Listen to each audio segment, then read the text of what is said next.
महावीर स्वामी के जीवन काल की एक घटना।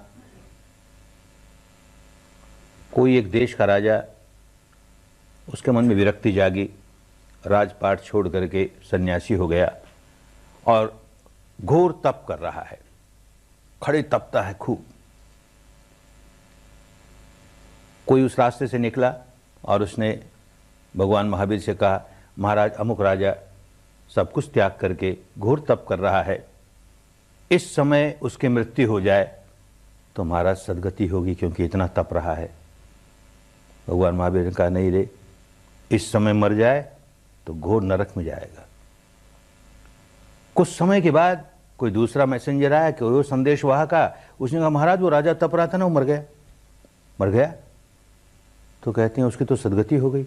अरे थोड़ी देर पहले, कुछ मिनटों पहले कहते थे कि ये मरेगा तो नरक में जाएगा और अब कहने लगे सदगति हो गई। तो ऐसे व्यक्ति झूठ नहीं बोलते।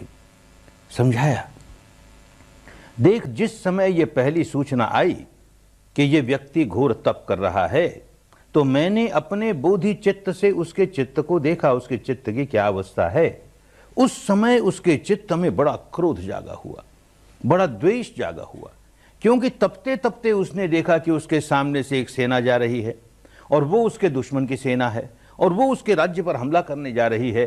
तो उस दुश्मन के प्रति मन में बड़ा क्रोध, बड़ा द्वेष, ऐसा क्रोध जागा हुआ, ऐसा द्वेष जागा हुआ, चित्त का जीवन के अंतिम चित्त की ये अवस्था कि क्रोध जागा है, द्वेष जागा है और उस समय मृत्यु हो जाए तो नारकी अवस्था है ना, नरक में ही जाएगा और कहाँ जाएगा।